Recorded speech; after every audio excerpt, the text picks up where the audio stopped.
Shalom, shalom, shalom. Frères et sœurs, paix et bien. Salut à vous tous qui nous suivez à travers les réseaux sociaux ou qui êtes au-delà de nos frontières ivoiriennes. Salut à vous tous qui êtes connectés partout dans le monde pour suivre ce moment de partage. Que le nom du Seigneur soit béni et que la bénédiction de Dieu vous atteigne là où vous êtes. Qu'elle pleuve sur vous, qu'elle localise toutes les dimensions de votre vie, tous les lieux d'ombre et de blocage, afin de vous faire accéder à la grâce, à la bénédiction et à la gloire de Dieu. Je suis le frère Étienne Bamba, frère mineur capucin. Je parle au compte du Verbe et le Verbe se fait chair. Ce ministère catholique qui a pour objectif de prendre les hommes, de les reconnecter à Dieu. Dieu le Père Tout-Puissant. Que nous prenions du temps pour Dieu. Alors aujourd'hui, nous sommes rassemblés pour continuer notre thème sur le pouvoir de la prière. Au dernier enseignement, nous avons parlé de la prière. Nous avons introduit ce thème, le pouvoir de la prière. Aujourd'hui, nous sommes en plein dans le thème, le pouvoir de la prière, acte 2. La prière qui donc est cette communication avec Dieu, la prière qui est donc cette conversation avec Dieu, cette conversation qui doit être un dialogue et non pas un monologue, donc dans lequel nous permettons à Dieu de nous parler et nous lui adressons notre prière, nos adorations, nos actions de grâce, nos supplications, nous lui parlons de nos craintes et de nos faiblesses, de nos douleurs. Nous devons en parler au Seigneur. Frères et sœurs, shalom. Soyez les bienvenus. Vous pouvez nous suivre sur Logos, c'est la page YouTube, et puis sur www.adorateurlogos.org, c'est le site internet. Soyez les bienvenus, et je préfère que je nous invite à faire chemin ensemble. Que le nom du Seigneur soit béni et soit adoré. Que les saints anges qui nous enseignent, nous apportent la bonne nouvelle de la libération, de la délivrance et de l'année de bienfaits offerte par le Seigneur, soit toujours à nos côtés. Nous parlons du pouvoir de la prière. Dieu entend-il nos prières?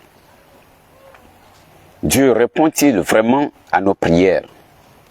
Et comment il répond? Est-ce que nos prières, nos supplications peuvent influer sur les décisions de Dieu nous concernant? Nous avons plein d'autres questions, plein d'autres occupations, préoccupations qui nous traversent la tête lorsque nous prions Dieu, lorsque nous sommes en situation où nous voulons nous adresser à notre Père et que nous cherchons un discernement, une compréhension, une vision claire, une orientation, ou encore nous sommes oppressés, obsédés, nous sommes dans la vexation, dans l'infestation, nous demandons la vie de Dieu et nous ne savons pas comment nous tenir. Mais toutes ces prières, toutes ces questions-là nous viennent dans la tête parce que, en effet, nous faisons notre prière de façon groupée. Si on veut dire de façon grosso modo, nous prions parce que nous voulons prier, nous devons prier. Où il est recommandé de prier. Nous prions parce que les autres prient, pour que nous ayons aussi à dire que je prie. Nous rentrons en prière sans disposition préalable. C'est parce que nous rentrons en prière avec beaucoup d'hésitation, avec beaucoup de scepticisme. Nous ne sommes même pas convaincus que Dieu est là et qu'il nous entend. Nous rentrons dans la prière en doutant même de celui à qui nous voulons nous adresser. C'est comme je veux dialoguer avec quelqu'un et je doute que cette personne même soit réellement présente, elle qui est devant moi. C'est-à-dire, je ne m'attends même pas à une réponse de sa part. C'est comme un formulaire que je remplis pour déposer une formalité que je veux accomplir simplement. Non. Je vous ai dit, la prière, c'est une vie. La prière se vit. La prière, c'est entrer en conversation avec Dieu. La prière, c'est entrer en dialogue avec Dieu. La prière, c'est se présenter à Dieu et être dans la présence de Dieu également.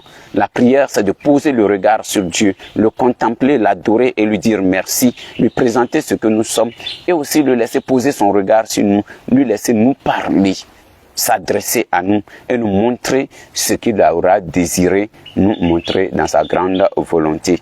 Nous parlons de la prière, le pouvoir de la prière. Le pouvoir de la prière à transformer l'homme. Le pouvoir de la prière à convertir des cœurs. Le pouvoir de la prière à transformer notre monde. Le pouvoir de la prière à envoyer l'onction sur les parties les plus arides du monde. À pouvoir convertir les nuques raides, les cœurs incirconcis. Le pouvoir de la prière à montrer à la face du monde des sectes ésotériques, des satanistes, de la sorcellerie, de toute autre activité impie, que Dieu est Dieu et qu'il règne sur tout l'univers visible et invisible. Frères et sœurs, quand je parle de prière, il ne suffit pas seulement de connaître des prières par cœur. Soit encore que nous récitons le chapelet, on le récite par cœur, on ne le récite plus avec le cœur. Soit encore de chercher à copier des formules d'hommes de Dieu, de pasteurs, de prophètes, d'apôtres, de prêtres, d'évêques, de réciter des formules qu'ils ont l'habitude de dire avec foi et confiance et ça agit. Donc on pense qu'en imitant cela, ça va agir. Non, mais il faut dire d'abord cette prière avec foi. Il ne suffit pas de dire Jésus pour que Jésus agisse, mais il faut être d'abord fermement établi en Jésus pour qu'au nom de Jésus, quand tu vas parler, tout genou fléchisse, toute langue confesse, tout esprit soit disposé à entrer dans la révélation, dans la soumission à la volonté et à la parole de Dieu. Il faut que nous soyons nous-mêmes établis dans le nom de Jésus. C'est à ce seul moyen, c'est dans cette communication, dans cette foi, cette conviction, que donc nous pourrons, avec l'aide de notre Dieu, faire tomber du ciel comme un éclair Satan. Oui, c'est Satan qui tombera comme un éclair du ciel. Notre Père qui est au ciel, qui nous a fait et qui nous connaît, la Bible déclare qu'il connaît nos besoins. Oui, et Jésus disait, en priant, ne multipliez pas les vaines paroles. Ne faites pas comme les païens qui s'imaginent qu'à force de paroles, de multiplier des paroles nombreuses, de réciter des paroles nombreuses, ils seront exaucés.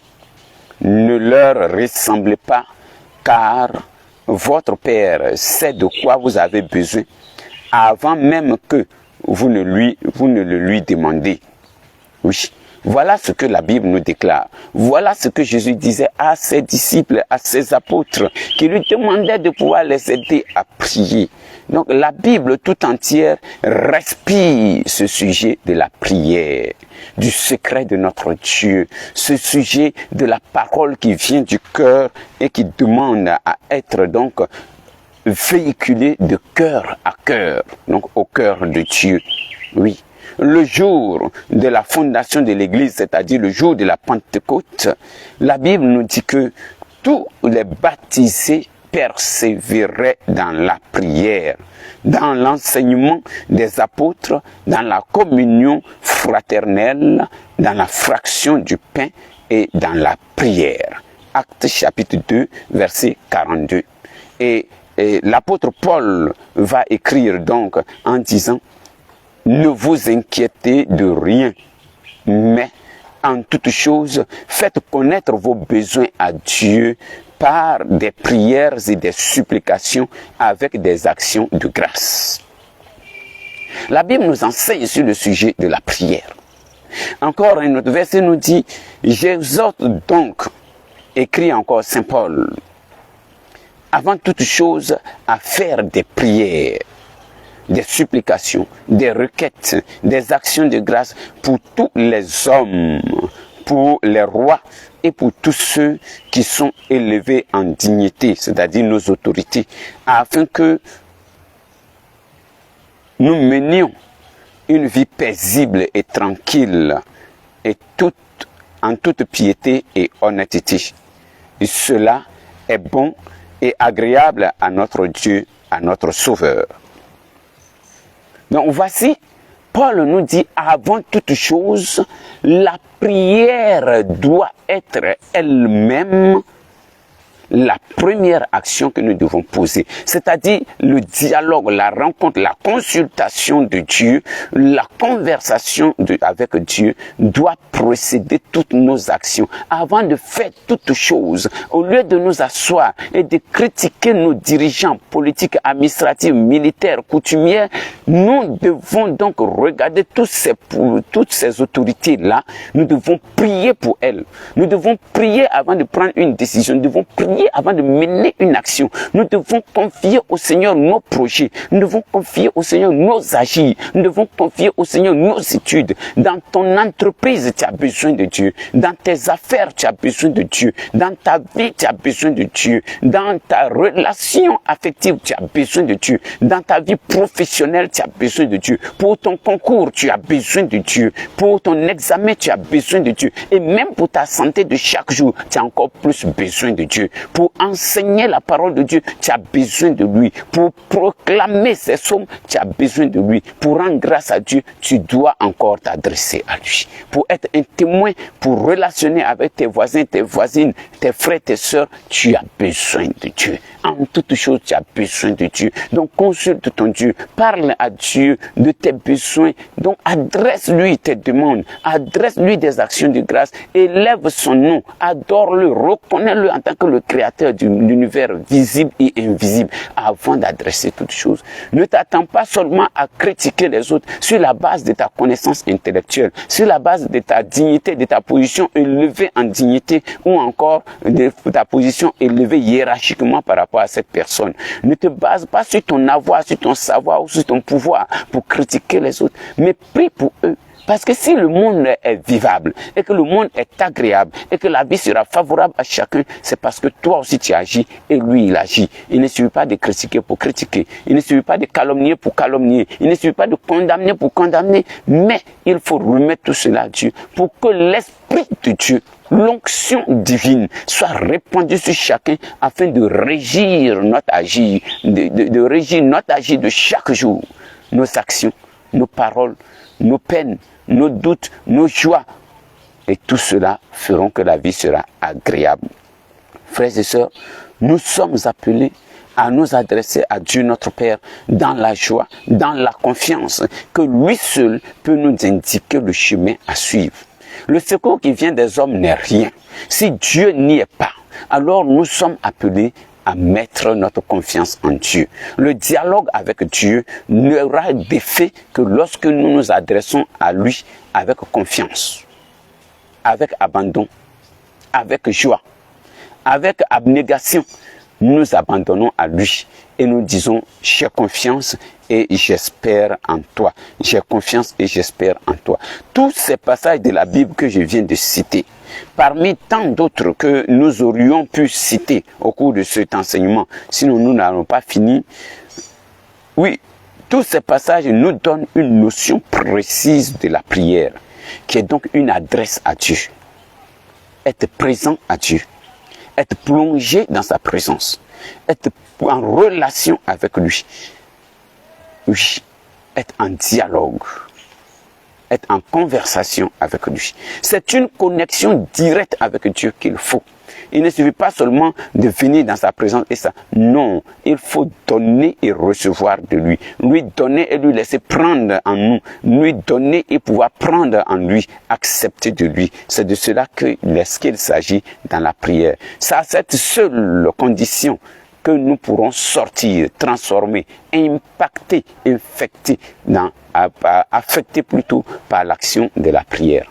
Frères et sœurs, nous sommes donc appelés à avoir de l'effet à impacter notre temps. Notre agir doit impacter notre époque, notre société, notre entreprise, notre club d'amitié, notre groupe d'amitié. Nous devons impacter. Parce que la prière faite avec foi, le sceau de la foi qui accompagne la prière, permet à la prière de ne pas être stérile, mais de produire du fruit en abondance. Oui, du fruit en abondance, frères et sœurs. La prière est tantôt une requête pour soi-même, tantôt une supplication en faveur de quelqu'un d'autre. Tantôt, elle est une action de grâce pour dire merci à Dieu pour tous ses bienfaits, en reconnaissance de tous ses bienfaits. Et croyez-moi, l'action de grâce débloque des situations.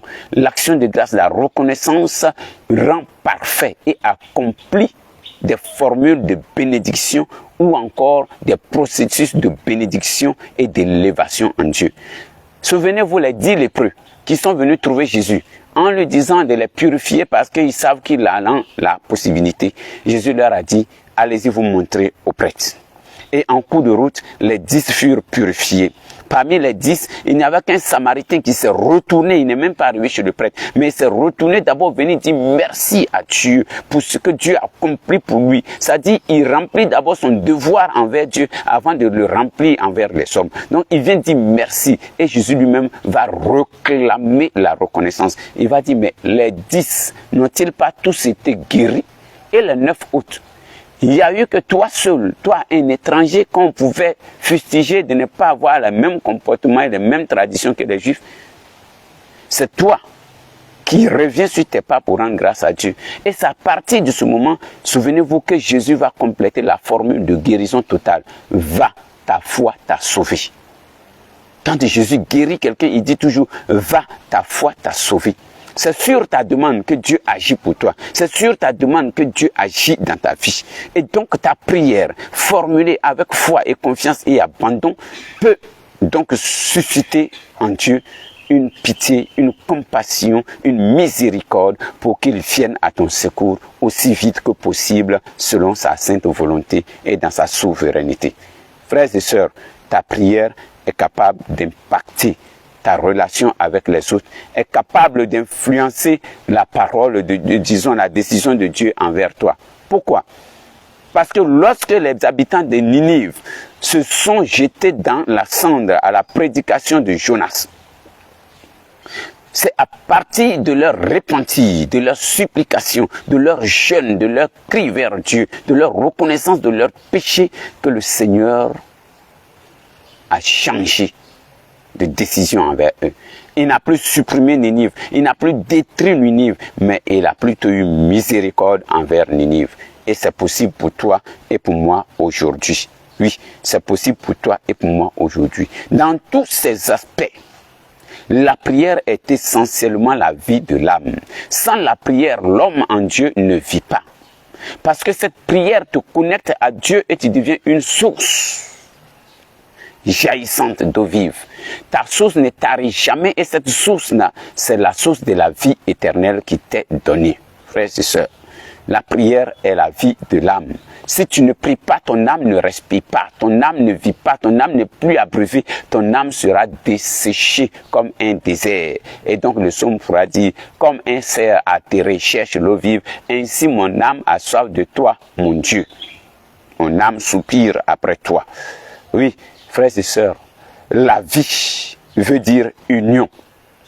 La vie, ça veut dire union. Donc, être en union avec Dieu, cela nous donne la vie. Et la mort veut dire séparation, parce qu'il sépare l'âme du corps. Donc, la mort veut dire séparation. Pour qu'il y ait vie, il faut que nous soyons en union avec Dieu. Il faut que nous soyons connectés à Dieu. Il faut que nous soyons unis à Dieu. Il faut que nous soyons en communion avec Dieu pour que la vie circule en nous. Ainsi, la prière unit l'âme à Dieu dans une sorte de respiration spirituelle qui anime et fortifie et enrichit le vécu de chaque jour.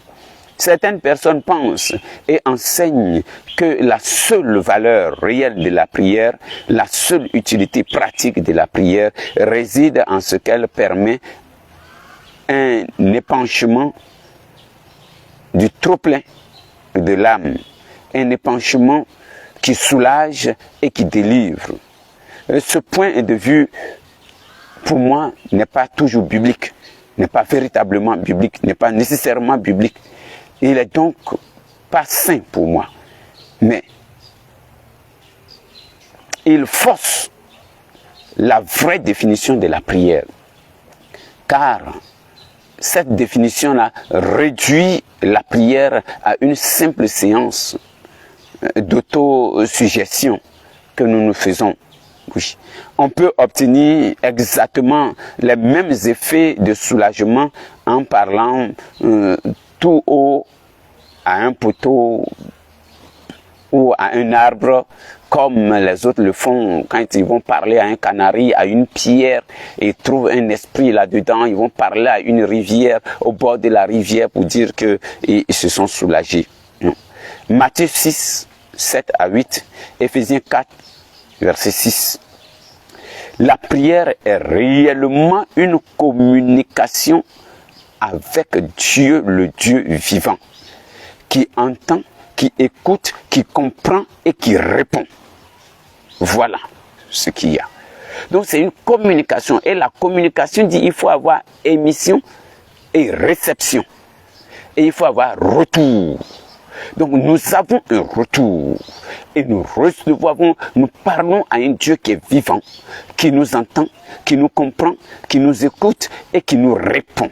Donc Dieu répond à nos prières. Tout à l'heure, nous avons révélé une parole de Jésus où il nous a dit, votre Père sait de quoi vous avez besoin avant que vous-même vous ne lui demandiez. Cette prière ne doit pas nous amener à dire que nous n'allons plus demander parce que Dieu connaît déjà nos besoins. Pourquoi prier Dieu puisqu'il sait d'avance ce dont j'ai besoin? D'autres le disent. Mais non, Dieu sait, mais il a besoin de ta volonté. Il t'a créé sans toi, mais il a besoin de ta volonté pour te sauver. Il faut que tu manifestes ton désir d'être exaucé. Tu manifestes ton désir d'être comblé. Tu manifestes ton besoin de la bénédiction et de l'action de Dieu. Tu manifestes ta dépendance à Dieu pour que Dieu se trouve glorifié et que Dieu te donne. De la même manière, le féticheur s'en va s'attacher à une eau et dit à cette eau, oblige même cette eau ou ce canari ou ce arbre ou cette pierre à être le patron de sa vie. Toi, tu reconnais simplement et tu manifestes à Dieu en reconnaissant en lui ton créateur, ton sauveur et ton libérateur, que tout dépend de lui. Donc, que cette parole de dire que Dieu sait déjà nos besoins avant que nous-mêmes nous demandions ne soit pas pour nous comprise de façon instinctive et pris mot par mot pour dire que nous n'allons pas prier parce que Dieu connaît déjà. Quand on doit prier, on dit, ah Seigneur, toi-même tu sais. Seigneur, il sait quoi? Est-ce que ton âme désire cela? Qu'est-ce que tu veux? Jésus lui-même dans l'évangile, avant de faire quelque chose pour quelqu'un, il dit, que veux-tu que je fasse pour toi? Quand le lépreux vient jusqu'à lui, il dit, que veux-tu que je fasse pour toi? Et le lépreux lui dit, si tu le veux, tu peux me purifier. Il ne demande pas seulement la guérison du corps, mais il dit, tu peux me purifier. Quand Bartimée crie vers lui, quand Bartimée vient, il dit, que veux-tu que je fasse pour toi? Et Bartimée va lui dire quoi? Si tu le veux, tu peux me redonner la vue. Et il a dit, je le veux. Vois. Je te redonne la vue. Et il a répondu au désir de son cœur, à l'expression de son besoin. Donc frères et sœurs, en fait, celui qui a déjà prié Dieu ne pose pas ce genre de questions. Est-ce que Dieu qui connaît déjà, j'ai besoin encore de le prier? Non. Car il sait que la prière est une preuve de son attachement, une démonstration de sa dépendance vis-à-vis de Dieu, une expression de son besoin de lui, de Dieu, une expression de son abandon à Dieu. Paul dit que la volonté de Dieu est que tout homme cherche le Seigneur et qu'il s'efforce à le trouver en tâtonnant, bien qu'il ne soit pas loin de chacun de nous. Actes chapitre 17, verset 27. L'homme qui prie reconnaît a priori la toute-puissance de Dieu, qui peut accomplir et favoriser un événement là où la science des hommes est impuissante.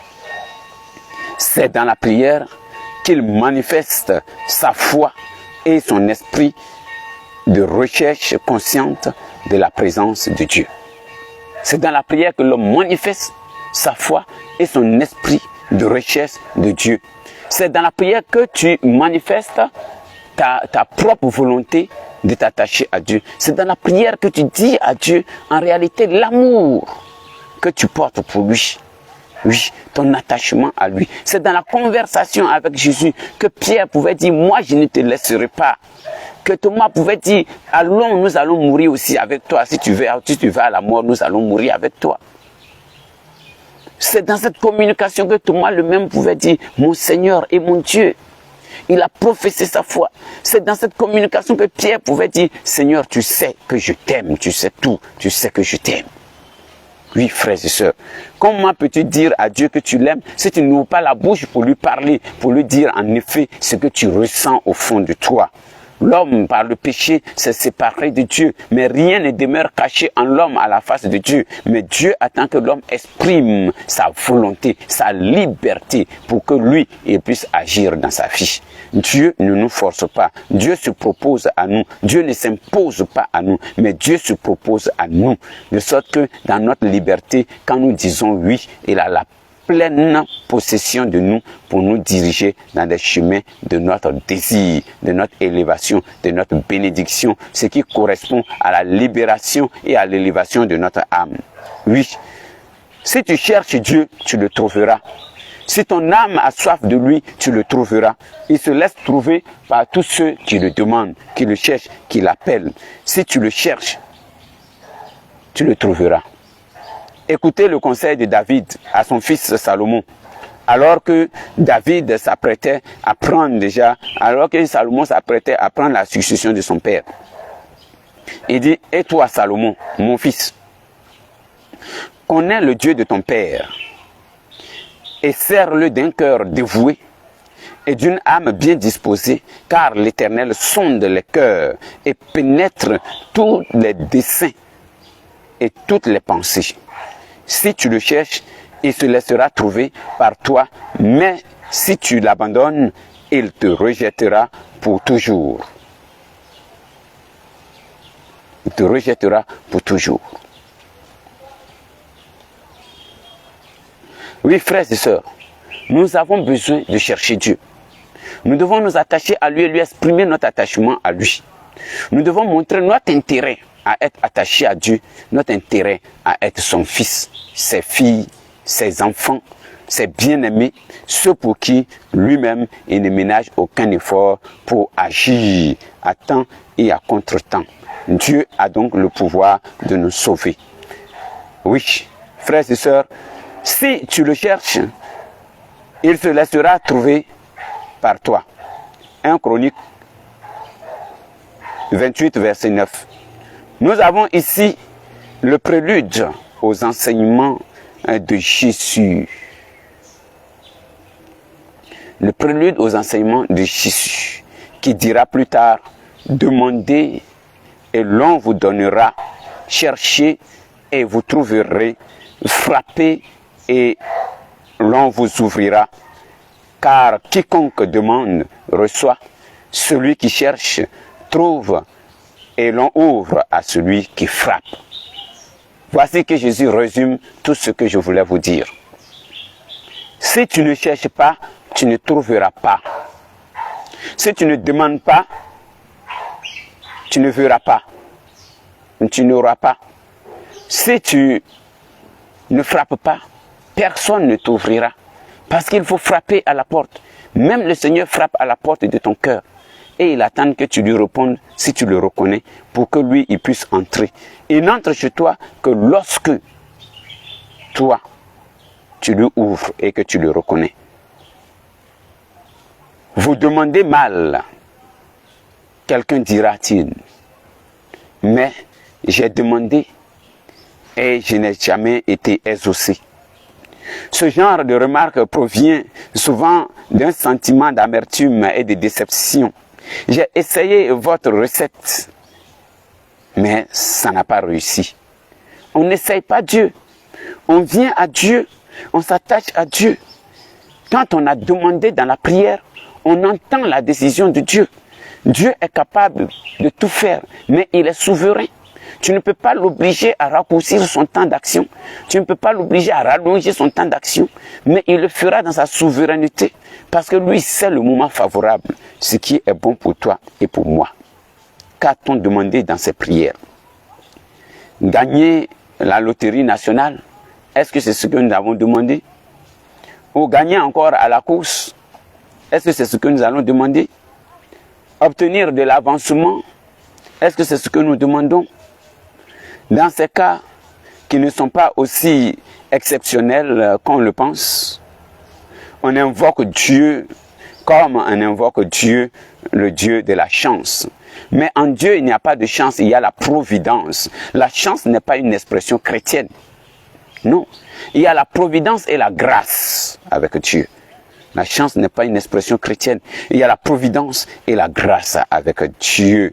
Oui, c'est le Dieu de la fortune que nous invoquons, le Dieu du hasard que nous invoquons, le Dieu de la science et de la chance que nous invoquons. On dit, Seigneur, que la chance soit de mon côté. Non, que ta grâce m'accompagne, que ta providence me rejoigne, Seigneur. Non, nous ne prions pas un Dieu d'hasard ou de fortune ou de chance. Nous ne prions pas un Dieu incertain. Mais nous sommes convaincus et nous attachons à ce Dieu qui nous donne la grâce. Alors, par le pouvoir de la prière, tu pourras transformer ton entourage, tu pourras libérer tes finances, tu pourras libérer ton succès, tu pourras redécouvrir ta santé, tu pourras redécouvrir donc ta réussite, tu pourras redécouvrir le chemin de l'élévation, le dynamisme de la croissance avec Dieu. C'est par l'action de la prière que tu pourras tenir tout cela. Frères et sœurs, le Seigneur notre Dieu est un Dieu de paix, le Dieu qui nous entend, qui nous écoute. Vous demandez et vous ne recevez pas parce que vous demandez mal. Oui, dans le but de satisfaire vos passions. Nos intentions sont souvent des intentions pour nous vanter. Pour que les gens sachent que nous aussi nous avons cela. Mon voisin a eu une voiture, je veux aussi une voiture parce qu'il a eu une voiture. Oui, parce qu'il a telle marque de chaussures, je veux aussi cette marque de chaussures, donc je vais prier le Seigneur, je vais jeûner pour cela. Parce que mon voisin a eu cette promotion dans son travail et moi qui ne fous rien dans mon travail, je ne travaille pas d'abord, je demande même une promotion. Parce que mon voisin a une voiture, je n'ai même pas encore le permis de conduire, je demande une voiture d'une grande marque comme aussi pour lui. Mais il faut que je demande au Seigneur d'abord de me combler selon les besoins urgents de mon cœur, que je sache demander, que je sache ordonner mes intentions de prière. Oui, que je demande, pas pour être vu des hommes, pas pour plaire aux hommes, pour satisfaire seulement mes passions, mais parce que c'est nécessaire. Parce que c'est nécessaire. Parce que c'est objectif. Parce que c'est objectif. Sinon, c'est du gaspillage. Je ne mange pas parce que je dois manger. Je mange parce que j'ai faim. J'ai besoin de manger pour vivre. Je ne mange pas parce qu'il y en a, donc je mange. Non, je mange parce qu'il y a le besoin. Il y a un réel besoin. Il y a une nécessité de manger. Donc, je mange. Frères et sœurs, Dieu ne répond pas toujours à nos attentes, à notre attente. Il est vrai que nombreux sont ceux qui demandent dans leur prière des choses apparemment plus raisonnables, du moins plus légitimes. Dieu répond à ces prières d'une manière qui ne correspond pas toujours à notre attente. Oui, nous ne pouvons pas imposer notre manière de voir à Dieu. Dieu répond. Mais nous voulons déjà qu'il réponde selon notre schéma. Non, quand nous rentrons dans la présence de Dieu, nous devons demander à Dieu et lui laisser disposer de la manière dont il va nous répondre. Laissons toute liberté à Dieu de nous répondre à sa manière. De sa manière, il veut qu'il nous réponde en son temps. Mais nous venons dans la présence de Dieu et nous avons déjà une réponse préconçue. Nous avons déjà des idées préconçues. Nous avons des préjugés. Nous sommes déjà carrés et nous attendons que Dieu confirme ce que nous avons demandé, ce que nous avons dit. Ce n'est plus une prière. On ne peut rien imposer à Dieu. Dieu est souverain. Dieu est libre. Oui. Quand nous lui demandons, nous lui adressons une demande, c'est comme un homme, il est libre de dire oui ou non. Il est libre de dire, bon, je le fais maintenant, ou bien donne-moi un peu de temps, patiente un peu pour que je puisse le faire. Frères et sœurs, la prière, c'est cela. Nous demandons, nous ne recevons pas, ou du moins, nous recevons, mais pas à la manière que nous aurons attendu que Dieu agisse. Alors, parce qu'on m'a fait du mal, je veux que Dieu me venge de la même manière. Comme par accident, il a dû casser mon œil, je veux que Dieu le rende totalement aveugle. De sorte que moi qui suis borgne, je sois bien meilleur que lui. Donc, que Dieu me rende toujours meilleur que tous les autres. Que Dieu ne me donne pas le pain quotidien de chaque jour, mais que Dieu me donne au plus pour que je sois dans le gâchis. Non. Même quand Dieu donnait la manne à Israël dans le désert, il avait donné une restriction. Que chacun ramasse la ration de chaque jour, qu'il ne ramasse pas pour emmagasiner pour demain. Non, à chaque jour, Dieu pourvoit à nos besoins. Donc Dieu seul sait et Dieu seul connaît. Oui, l'exemple suivant nous en donne une excellente illustration. Et donc cet exemple que j'ai écouté d'un homme de Dieu qui disait ceci, une jeune fille envisageait sérieusement à s'embarquer pour l'Inde. Et elle voulait y faire du travail de mission tout en remplissant les fonctions d'infirmière. Peu de temps avant son départ, sa mère tombe gravement malade. Il faut rester près d'elle. 2 années passent et la maman meurt. Plus rien ne rattache la jeune fille qui est plus décidée que jamais à se consacrer tout entière dans sa vie au service du Seigneur en servant les autres. Tandis que ces préparatifs sont en cours et qu'elle remercie déjà le Seigneur de lui favoriser cette vocation, le courrier lui apporte des nouvelles de sa sœur. Elle aussi est tombée malade. Elle n'a plus de mari et elle a 4 enfants. Pas question de partir alors que des membres de sa propre famille ont besoin d'elle. En 2 semaines, la maladie emporte la sœur de la jeune femme qui reste seule avec 4 enfants à charge. Plus question de partir maintenant. Oui, plus question de partir maintenant. Dieu avait-il été sourd aux prières de cette jeune femme? Non, pas du tout, répondait-il. La réponse vint plus tard, 22 ans plus tard, lorsque 3 des 4 enfants qu'elle avait élevés s'embarquèrent pour les Indes en tant que missionnaires chrétiens. Ainsi, Dieu exauce parfois immédiatement une prière, parfois il choisit de ne pas les exaucer car il voit plus loin que nous. C'était la conclusion de cet homme de Dieu. Et je pense que nous devons apprendre de cette expérience. Souvent, un échec nous fait discerner le chemin. Nous voulons rendre service plus loin, alors que plus près de nous, les gens ont le plus besoin. Que le Seigneur ouvre notre esprit à la vision et à son discernement. Dans la mesure où nous nous attendons à lui et nous attendons toute surprise de lui, que nous ne lui imposons pas une réponse donnée. Sinon nous serons déçus, comme dans le cas de Jonas, qui fut déçu quand le Seigneur n'a pas exterminé les habitants de Ninive. Oui. Parfois, Dieu choisit de nous exaucer immédiatement. Souvent, il prend son temps parce qu'il voit plus loin que nous, parce qu'il connaît l'avenir, ce que nous ne connaissons pas. Oui. Et parfois, il nous demande d'attendre un peu. Il va nous exaucer sûrement comme nous voudrions, mais ce n'était pas encore le moment favorable. Donc nous demandons au Seigneur que le Kairos sonne, que ce soit mon jour, que ce soit mon année, que ce soit mon temps, que ce soit le moment de ma gloire, le moment de mon élévation. Donc ayons le courage de demander cela au Seigneur. Jacques chapitre 4, verset 3. Ceux d'entre nous qui ont des jeunes enfants vérifient tous les jours ce que nous venons de dire. Vérifiez et vous verrez. Des questions telles que « Papa, achète-moi un éléphant. Papa, achète-moi une moto.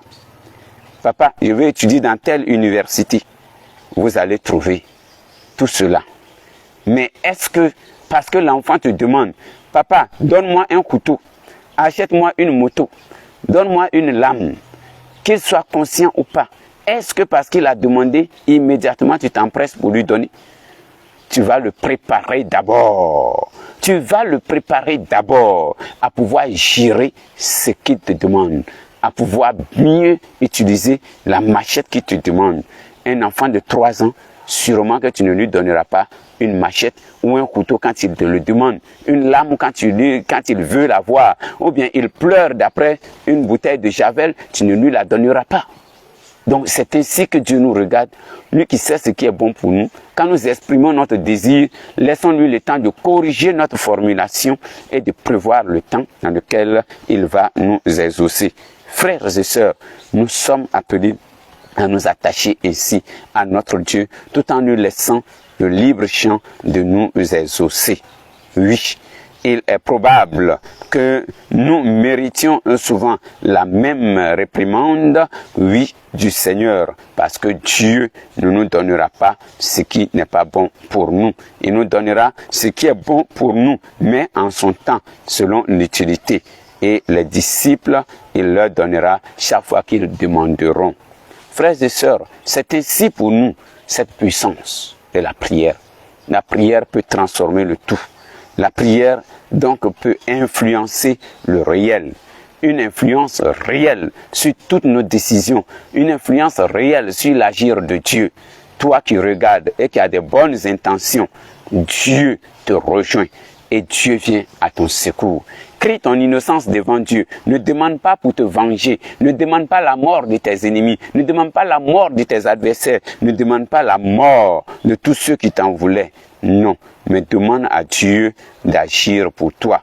D'agir pour toi selon sa grâce. La prière influence sérieusement. Oui, la prière de Moïse pouvait amener Dieu à renoncer au mal qu'il voulait faire à Israël. Vous pouvez lire cela dans le livre de l'Exode déjà.